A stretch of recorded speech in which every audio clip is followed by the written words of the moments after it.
이 시간에 살펴볼 하나님의 말씀은 고린도전서 3장 1절을 찾겠습니다.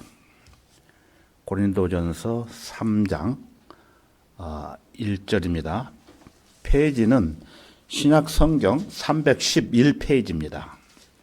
신약성경 311페이지 3장 1절부터 10절까지 오늘 볼 건데요. 한 구절씩 번갈아 읽겠습니다. 그래서 오늘 고린도전서 강의 제목은 육신적인 그리스도인의 책망, 육신적인 그리스도인의 책망입니다. 3장 1절부터 10절까지 번갈아 가면서 읽겠습니다. 제가 먼저 1절을 읽겠습니다.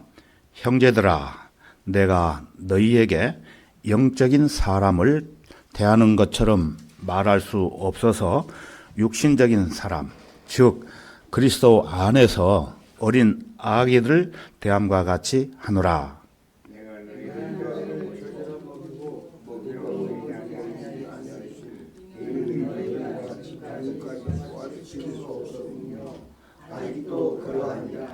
너희는 여전히 육신적인 사람이라. 너희 가운데 시기와 다툼과 분열이 있으니 어찌 너희가 육신적이 아니며 사람을 따라 행하는 자가 아니리오. 같이 읽겠습니다. 4절.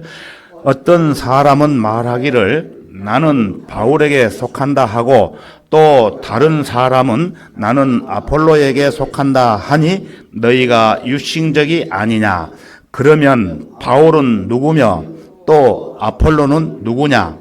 주께서 모든 사람에게 주신 대로 그들에 의하여 너희가 믿게 된 일꾼들이 아니냐? 나는 심었고 아폴로는 물을 주었으나 하나님께서는 자라게 하셨느니라. 그러므로 심는 자나 물 주는 자는 아무것도 아니지만 오직 자라게 하시는 분은 하나님뿐이시니라. 이제 심는 자와 물 주는 자는 하나니라. 그러나 각 사람은 자기의 수고에 따라 자기의 상을 받을 것이니라. 우리는 하나님과 함께 일하는 동역자들이라. 너희는 하나님의 경작지요 하나님의 건축물이라. 내게 주신 하나님의 은혜에 따라 내가 현명한 건축가와 같이 기초를 닦았더니 다른 사람이 그 위에 지으니라. 그러나 각 사람은 그 위에다 어떻게 지을지 주의해야 할 것이라. 예. 자, 오늘 1절을 여기 화면에 띄우겠습니다. 고린도전서 3장 1절을 다시 한번 보시면은 형제들아, 내가 너희에게 영적인 사람을 대하는 것처럼 말할 수 없어서 육신적인 사람, 육신적인 사람 잘 보십시오. 육신적인 사람, 즉 그리스도 안에서 어린 아기들을 대함과 같이 하노라. 바울이 고린도 교회에게 이렇게 얘기를 했습니다. 그래서 여기에 나오는 육신적인 사람은 즉 육신적인 그리스도인이라는 거예요. 이런 사람은 젖먹이 그리스도인이라는 것입니다. 사람은 누구나 새로 태어나면 그때부터 성장하지요. 따라서 거듭나는 사람이 구원받은 그 순간부터 어른이 되는 것은 아닙니다. 그러나 시간이 지남에 따라 거기에 비례하여 그리스도인은 점점 영적으로 성숙해 가지 않으면 안 되는 것입니다. 그런데 문제는 대부분의 사람들이 그렇지 않다는 거예요. 내가 처음 거듭났을 때 만났던 사람들을 돌이켜보고 그들의 현재 모습과 비교해 보면은 말로 표현하기가 어렵습니다. 내가 구원받았던 날, 여러분도 다 있죠? 그래서 많은 형제들이 내게 악수를 청해왔고, 그들은 솔직하고도 순수한 그리스도의 사랑으로 내게 접근을 했으며 앞으로 그리스도인으로서의 교제를 나누고자 격려했던 적이 있었는데 그 당시 그 사람들은 모두가 내 눈에 참으로 경건한 그리스도인들처럼 비춰졌고 그런 사람들과 그리스도 안에서 한 형제가 되었다는 데에 나는 한없이 기뻤던 시간들이 있었습니다. 여러분들도 마찬가지일 겁니다. 그러나 그 사람들의 현재를 보면은 나는 적지 않게 실망하지 않을 수밖에 없습니다. 내가 구원받던 당시 내게 악수를 청해왔던 사람들 가운데에는 말을 하는 음성이 마치 선지자들 같았으며 성경을 들고 다니는 모습만 보아도 성령 충만한 하나님의 사람들로 보였습니다. 그런데 그런 사람들을 지금 만나보면은 한두 사람은 있어요. 만나보면은 구원받은 지 40년이나 되었는데도 여전히 젖먹이로 남아있는 사람들을 내 주변에 볼 수가 있습니다. 장성하지 못했다는 것입니다. 그들은 지금도 자신의 성과를 절제하지 못하고 틈만 나면은 화를 벌컥 내면서 그리스도인들의 해중을 펄칵 뒤집어 놓는가 하면은 교회 내에서 어떤 성도들과 의견이 엇갈려 대판 싸우고 나서는 훌쩍 교회를 떠나 버리기도 합니다. 어떤 사람은 할 일이 없으면은 교회에 나오는 사람들도 있어요. 할 일이 없어가지고. 이런 사람들은 모두가 젖먹이 갓난 아기들이라고 여기서 설명을 하고 있습니다.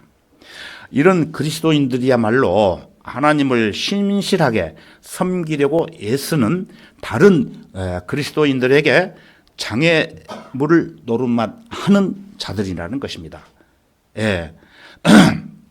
그런가 하면은 또 구원받은 지 10년밖에 안 되었지만은 20년이 넘은 사람보다 훨씬 더 영적으로 성숙해 있는 사람들도 얼마든지 볼 수가 있습니다. 이런 사람들은 구원받은 후 갓난 아기로서 열심히 젖을 먹고 무럭무럭 자라난 사람들이기 때문에 이제는 성숙한 어른이 되어서 단단한 음식도 잘 먹게 된 성도들이 되었다는 것입니다. 그러므로 베드로전서 2장 2절을 보시면은 여기 보시면은 갓난 아기들로서 순수한 말씀의 젖을 사모하라.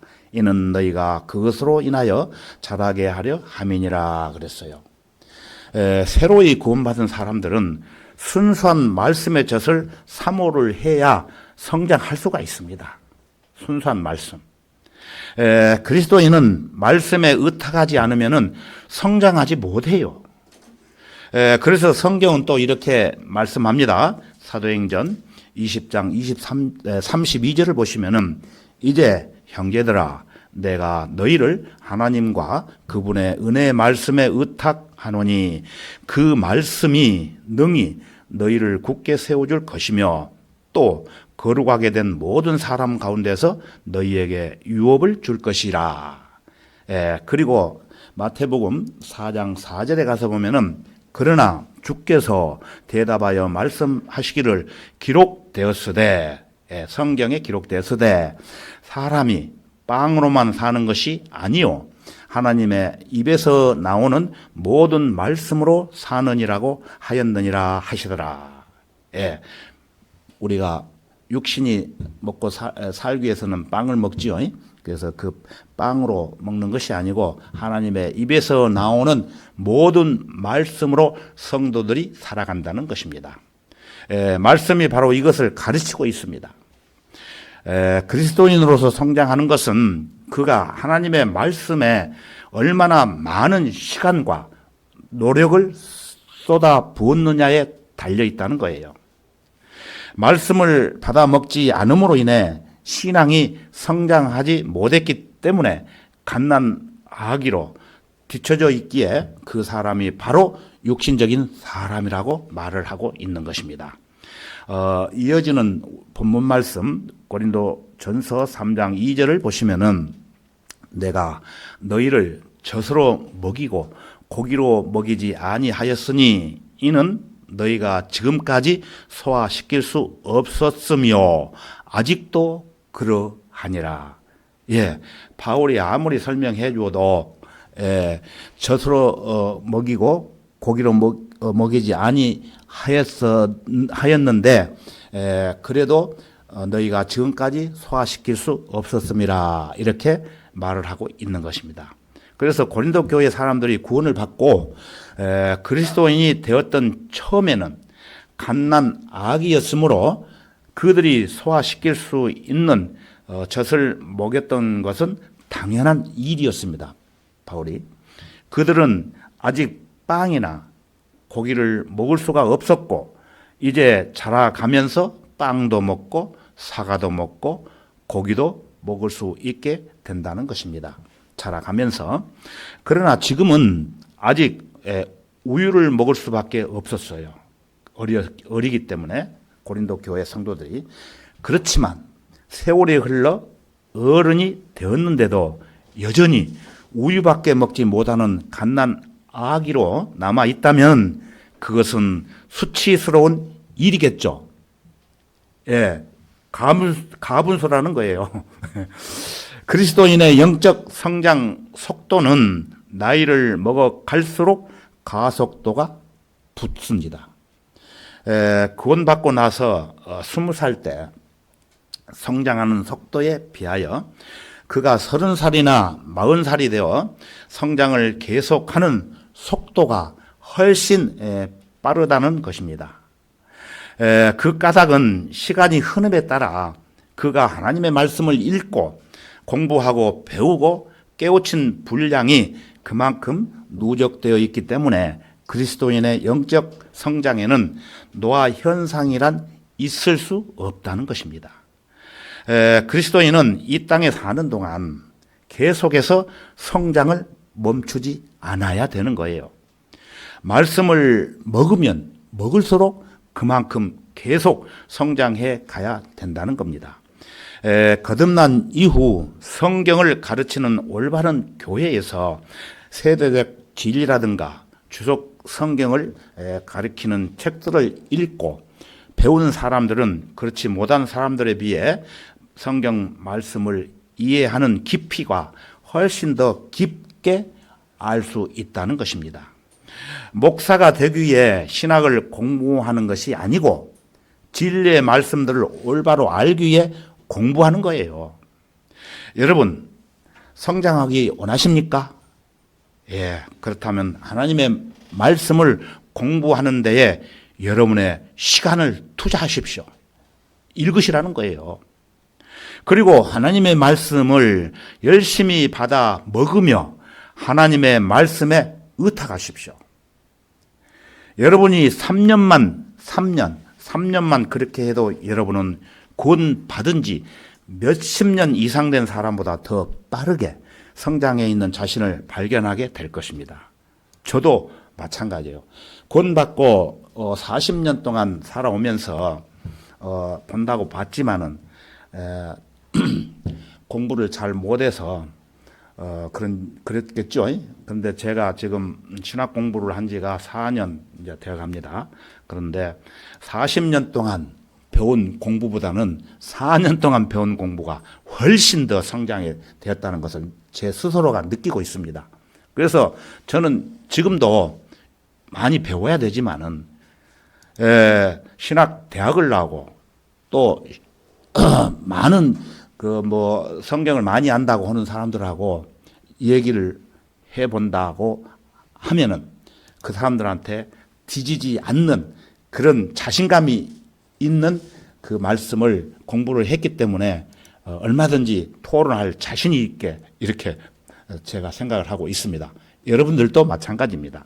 그래서 구원은 받은 지 2년, 3년 오래 되었지만은 하나님의 말씀을 올바로 이해를 해야 되는데 그걸 이해를 못하면은 다른 사람한테 전달을 할 수가 없지요. 그러면은 사람이 아무리 먹어도 또 어떤 몸이 정상적으로 키가 이렇게 자라야 되는데 그냥 듣는 것만 많이 들으니까 머리만 가분수 돼가지고 몸은 그대로 있다는 그런 것은 그런 사람은 육신적인 사람으로 볼 수밖에 없다는 것입니다. 이어지는 본문 말씀 3장 3절을 보시면은 너희는 여전히 육신적인 사람이라 너희 가운데 시기와 다툼과 분열이 있으니 어찌 너희가 육신적이 아니며 사람을 따라 행하는 자가 아니리요. 바울이 이렇게 이 얘기를 했던 것입니다. 너희는 여전히 육신적인 사람이라 아무리 젖으로 미겨도 그래서 너희 가운데에 시기와 다툼과 분열이 있는 것이다. 예. 그래서 육신적인 그리스도인의 특징 중 첫째는 여기 보신 바와 같이 시기한다는 것입니다. 예, 빨간 글씨로 써놨죠. 시기. 예, 육신적인 그리스도인은 자기보다 성경을 더 많이 아는 그리스도인들을 시기하겠죠. 예, 성경뿐만 아니라 그 어느 것이나 다른 사람이 자기보다 낫다고 생각이 되면은 그들은 시기로 볼 수밖에 없죠. 예, 그들 가운데에는 언제나 다름이 있다는 것이 그 둘째 특징입니다. 다툼. 예, 그래서 시기와 다툼이 있다는 것입니다. 그것이 둘째 특징입니다. 그들은 하나님의 말씀을 놓고 서로 다투고 그들은 건전한 교리를 견디지 못하고 엉터리 교리를 들고 나와 분열을 일으키기도 합니다. 예, 그래서 저는 그것을 경험을 했어요. 여기는 지금 없지만은 전에 참석한 성도 중에서 비성경적인 것을 자기가 계속 주장을 하고 이 얘기를 해도 안 듣는 성도가 있었어요. 결국은 나갔지만은 이것이 육신적인 그리스도인들이 나타나는 특징입니다. 특징. 이는 시기와 다툼과 분열이 있는 곳에는 혼란과 온갖 악한 일이 있기 때문이라고 성경이 말씀하는 것은 바로 이런 것을 두고 한 말입니다. 자, 이어지는 4절을 보시면은 어떤 사람은 말하기를 나는 바울에게 속한다 하고 또 다른 사람은 나는 아폴로에게 속한다 하니 너희가 육신적이 아니냐. 예, 5절을 이어서 보겠습니다. 그러면 바울은 누구이며 또 아폴로는 누구냐? 주께서 모든 사람에게 주신 대로 그들에 의하여 너희가 믿게 된 일꾼들이 아니냐? 예, 바울이 되었건 아폴로가 되었건 또한 피터 너크만이 되었건 너크만이 누군지 아시죠? 예, 킴제비 성경. 예, 그래서 그냥만이 쓴 주석을 우리가 공부하면서 배우면서 진리의 말씀에 우리가 도달하게 되는 것입니다. 그래서 이들이 다 누구냐는 거예요. 이들은 모두 주께서 모든 사람들에게 주신 대로 그들에 의하여 너희가 믿게 된 일꾼들이 아니냐라는 겁니다. 예, 맞습니다. 그렇습니다. 이들이 다 일꾼들이에요. 그런 일꾼들을 갈라놓고 뭘 어찌겠다는 말입니까? 이런 일꾼들이 훌륭한 사람들이지만 이들을 하나님보다 우위에 올려놓기 때문에 분열이 생기는 겁니다. 아무리 많이 알아도 하나님보다 모르지요. 그런데 하나님보다 우위에 올려놓기 때문에 문제가 된다는 것입니다. 그러나 그리스도인들이 하나님을 두려워하고 그분을 최우선의 자리에 모셔놓고 있다면은 분열이 일어날 수가 없겠지요. 이에 대해 바울은 본문 말씀 6절과 7절에 보면은 나는 심었고 아폴로는 물을 주었으나 하나님께서는 자라게 하셨느니라. 그러므로 심는 자나 물 주는 자는 아무것도 아니지만 오직 자라게 하시는 분은 하나님뿐이시니라 그랬어요. 이 일꾼들 가운데 어떤 사람은 밭을 가는 사람이 있죠. 또 어떤 사람은 씨를 뿌리는 사람이 있죠. 그런가 하면 또 어떤 일꾼들은 수확을 하는 사람이 있지 않습니까? 여러분이 복음을 전파하다가도 때로는 밭을 갈 때도 있게 되는데 밭 가는 일이 그리 재미있는 일은 아니겠지요? 힘드니까.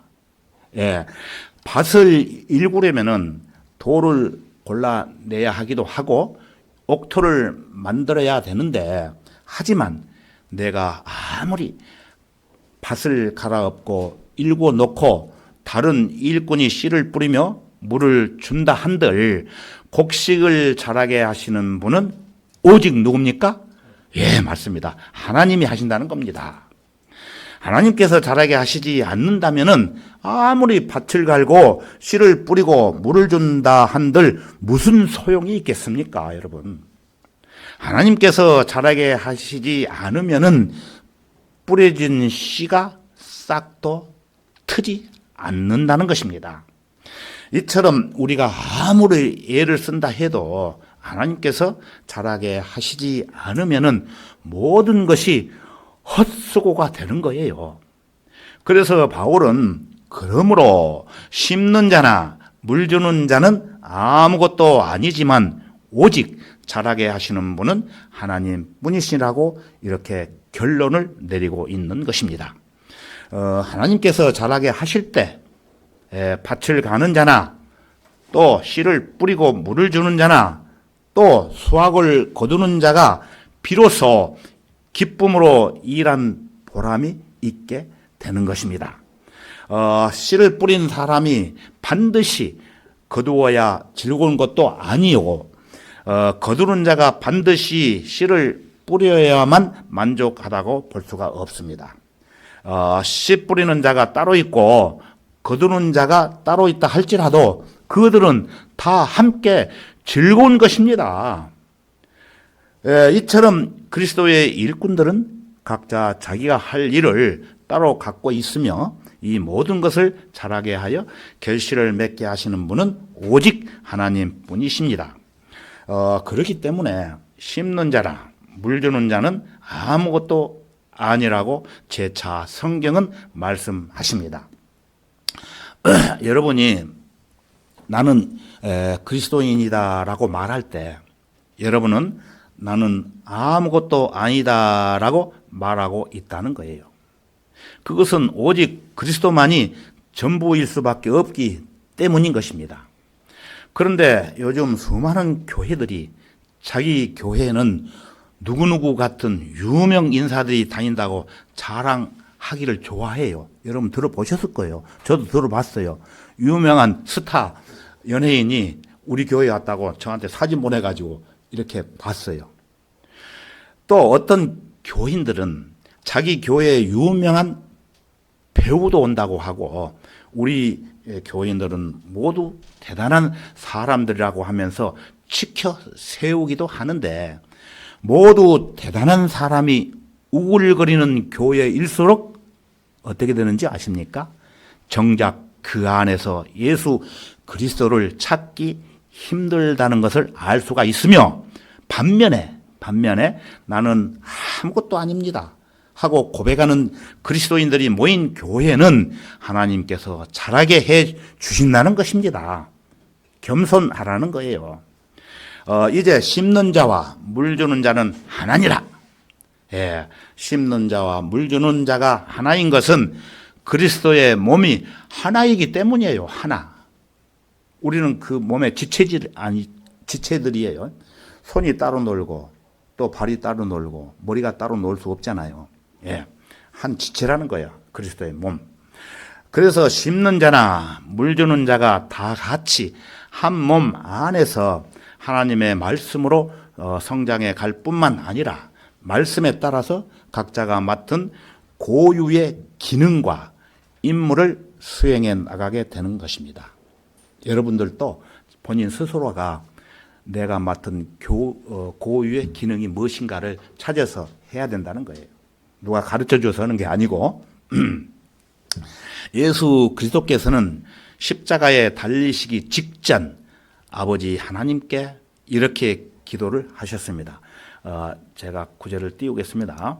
요한복음 17장 21절을 보시면은 이는 그들 모두가 하나 되게 함이오니 아버지시여 아버지께서 내 안에 계시고 내가 아버지 안에 있는 것 같이 그들도 우리 안에 하나가 되게 하여서 그들도 우리 안에 하나가 되게 하여서 세상으로 하여금 아버지께서 나를 보내신 것을 믿게 하여 주옵소서 이렇게 기도를 하셨어요. 우리들은 모두 함께 일하는 일꾼들입니다. 이 일꾼들 각자는 개성이 서로 다르고 능력이 달라요. 각자 서로 다른 환경과 여건에 놓여 있지만 모두가 한 가지 복음과 동일한 예수 그리스도를 전파해야 된다는 것입니다.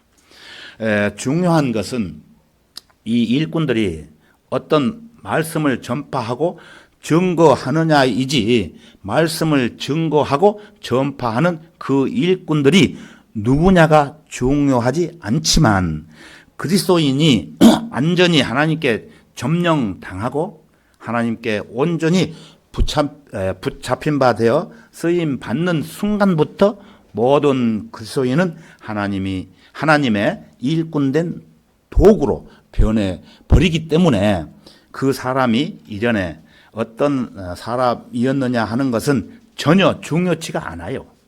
하나님께서 그 도구를 사용하셔서 과연 어떤 일을 하고 계신가가 굉장히 중요하다는 것입니다. 이 사실을 깨닫기만 한다면 일꾼들 사이에 분열과 분파가 있을 수 없어요. 오늘 본문 말씀 3장 8절을 보시면은 이제 심는 자와 물 주는 자는 하나니라. 그러나 각 사람은 자기의 수고에 따라 자기의 상을 받을 것이니라. 빨간 것이 한번 우리 같이 읽어볼까요? 시작. 그러나 각 사람은 자기의 수고에 따라 자기의 상을 받을 것이니라. 굉장히 중요한 말씀입니다. 여러분 이 말씀 구절 밑에 줄을 그어 놓으세요. 어떤 사람은 어떤 사람 자꾸 얘기해서 죄송합니다만은 성경책에다가 전혀 볼펜 자국을 안 내요. 왜 그러냐 하니까 거룩한 말씀에다 어떻게 자국을 내느냐. 결국은 나갔어요 그 사람이. 그런데 중요한 말씀은 볼펜을 가지고 줄을 그어놔야 돼요. 그래야 자기가 아무리 머리가 천재고 좋아도 고린도전서 3장 8절에 그러나 각 사람은 자기의 수고에 따라 자기의 상을 받을 것이니라 이걸 찾으려면 힘들어요. 근데 저는 기억력은 없지만은 이 말씀이 고린도 3장 8절이 왼쪽이냐 오른쪽이냐 그거는 알아요. 그래서 거기다 딱 표현해 놓으면은 오른쪽이 있을 거다 하면서 고린도 전선과 후선과는 몰라도 찾다 보면은 바로 나와요. 굉장히 중요해요. 이런 것을 활용을 하십시오, 여러분들이. 성경 그대로 갖다가 보고 여기서 듣고 그냥 어디다 막 선반 위에 먼지 턱턱나게 쳐박아 놓지 말고 다시 한번 자기가 들었던 말씀을 읽으면서 애호라는 거예요. 여러분은 이 구절을 적어서 메모를 하세요. 따로 적어서 공부하는 책상 앞에 붙이고 여러분 성경 공부하는 책상 없어요? 있지 않습니까? 그 앞에 붙이고 어떤 말을 붙이라고 그랬어요? 그러나 각 사람은 자기의 수고에 따라 자기의 상을 받을 것이니라. 이 말씀을 크게 써서 붙여가지고 책상 앞에도 붙이고 또 안방에도 붙이고 또 작은 방에 자면은 작은 방에 붙이고 거실과 부엌은 물론이며 침실과 화장실에도 붙여 놓아야 할 중요한 구절이라는 것입니다. 아주 중요한 구절이에요. 왜 그럴까요? 모든 그리스도인들에게 아주 중요한 좌우명이 되기 때문입니다. 이 구절은. 구원은 하나님의 은혜로 값 없이 받습니다.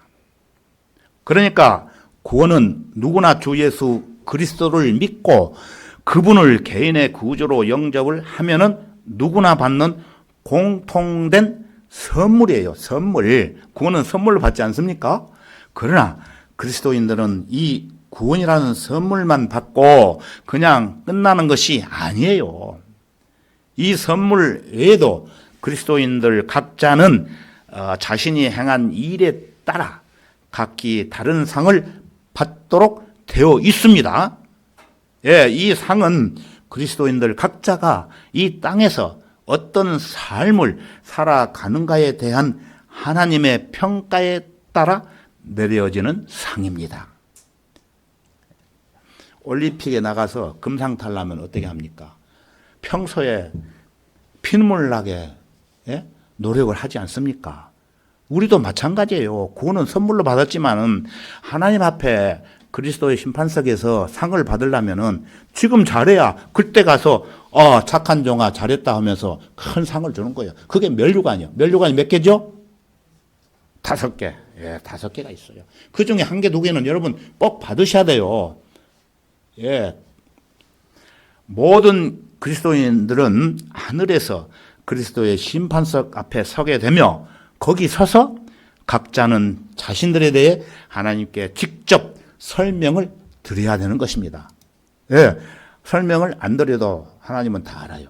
왜 그러냐면은 제가 여기 설교를 하면은 녹화가 되고 녹음이 되지 않습니까?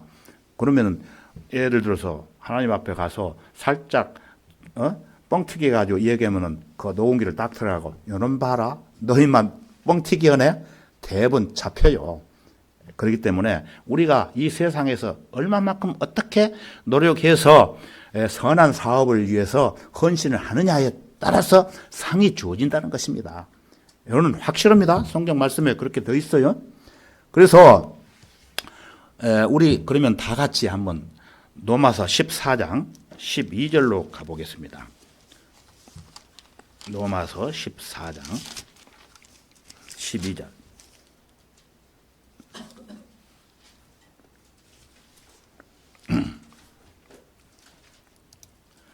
자, 찾기 힘드신 분은 이 앞에를 보십시오. 로마서 14장 12절 제가 읽어드리겠습니다. 그러므로 우리 각 사람이 하나님께 자신에 관해 설명하리라. 예, 제가 방금 말씀드렸던 것이 제 말입니까? 하나님의 말씀입니까? 이렇게 기록이 되어 있어요. 그거를 여러분들한테 말씀을 드렸던 것입니다. 예, 그리스도의 심판석은 벌을 주기 위한 심판석이 아니에요. 그리스도인들이 상을 받느냐 놓치느냐를 가름하는 심판석이라는 것입니다. 자, 그러면 오늘 본문 말씀 고린도전서 3장 9절로 다시 가겠습니다. 고린도전서 3장 9절을 보겠습니다. 우리는 하나님과 함께 일하는 동역자들이라. 우리는 여러분들이요. 우리는 하나님과 함께 일하는 동역자들이라. 너희는 하나님의 경작지요. 동역자며 경작지예요. 경작지요. 하나님의 건축물이라. 3가지를 이렇게 여기서 얘기를 하고 있어요. 여러분이 구원받고 그리스도의 몸 안으로 들어오는 순간, 그 순간 여러분은 사역하는 일꾼들 속에 편입되는 것입니다. 여기서 설교하는 것만 사역이 아니고 같이 이렇게 예배드리고 공부하고 선한 일을 위해서 뛰는 것이 그게 사역하는 일꾼들 속에 편입이 되는 것입니다. 여러분이 일꾼들 속에 편입되는 즉시 하나님께서는 여러분을 밖으로 끌고 나가 밭에서 여러분과 함께 일을 시작하십니다. 왜? 성경대로 믿는 교회를 맡고 있는 목사들 가운데 그 누구도 정말이지 소처럼 일하지 않는 사람이 없어요. 엄청나게 일합니다. 한편에서는 감정에 사로잡힌 육신적인 사람들이 이러한 목사들을 두고 이러쿵 저러쿵 말도 많지만 잘 보면 이러한 목사들일수록 눈코 뜰 새 없이 땀 흘려 일하고 있다는 것을 알 수 있습니다.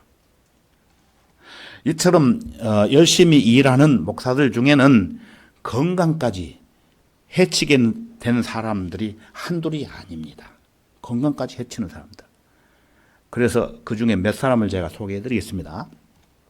그 중에 헨리 해니건 목사는 심장 마비를 일으켜 가지고 수차례 심장 수술을 받아야 했고, 델러리 스프링 목사 역시 설교 중에 심장 마비를 일으켜 가지고 병원으로 실려가야 했던 적이 서너 차례 있었으며, 또 빌 로렌 목사는 건강 때문에 끝내 목회를 그만두어야 할 형편까지 이르렀던 것입니다. 그리고 밥 그레이 목사 역시 병을 앓는 바람에 치료비가 있잖아요. 치료비로 큰 돈을 날려야만 했던 적이 있었습니다. 예. 그들은 조용히 앉아서 설교문이나 쓰면서 시간을 보내는 사람들이 결코 아니었다는 것입니다. 수백 명, 수천 명 회원들 한 사람 한 사람들의 일들을 일일이 챙겨야 했고, 산더미 같은 교회 문서들의 서명 날인을 해야 했으며, 교회 부속 기관에서 발간하는 도서들을 감수하고 교회에서 일하는 모든 사역자들을 감독을 해야 했으며, 하다못해 교회에 고장난 건물까지도 챙기지 않으면 안 됐던 것입니다. 예, 이들이야말로 하나님의 동역자들인 것입니다. 그러나 목사들이나 교회의 사역들만이 하나님의 동역자들인 것은 결코 아니라는 것입니다. 모든 그리스도인들이 다 하나님의 동역자들입니다. 그래서 여러분들이 여기에 모이는 교회 건물이 어떻게 어디가 흐른 적이 없는가, 예를 들어서 말씀드리는 거예요. 관심을 가지고 신앙생활을 할 때 같은 동역자라는 것입니다. 몸만 왔다 갔다 하면 안 된다는 거예요. 너무 심하게 제가 말씀드린가는 모르겠지만은 성경이 이렇게 써져 있어요. 그러나 목사들이나 교회의 사역들만이 하나님의 동역자인 것은 결코 아니라는 것입니다. 모든 그리스도인이 다 하나님의 동역자들로 일을 해야 된다는 거예요. 동역자들이란 우리가 앞에서 보신 바와 같이 6절과 7절에서 보신 것처럼 심고 물 주고 구원받지 못한 혼들을 그리스도께로 인도하여 소학을 하는 일들을 하고 있는 사람들을 말을 하고 있는 것입니다. 경작이란, 여기 너희는 하나님의 경작지요.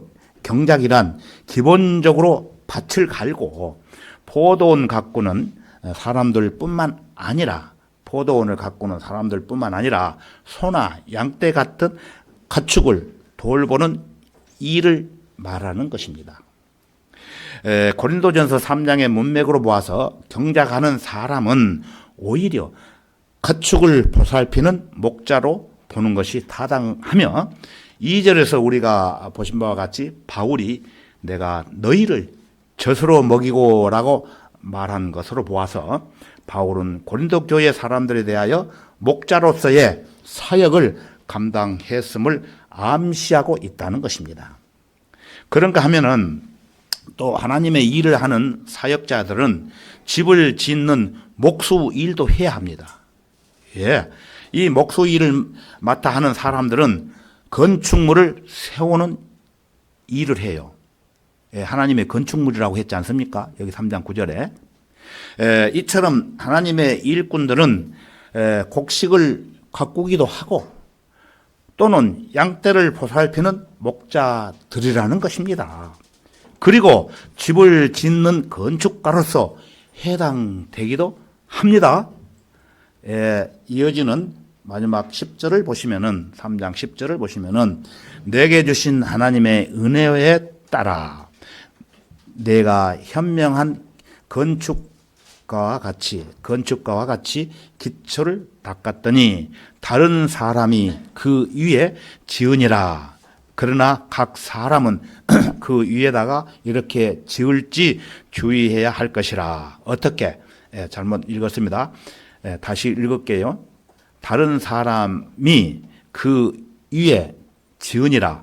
그러나 각 사람은 그 위에다 어떻게 지을지 주의해야 할 것이라.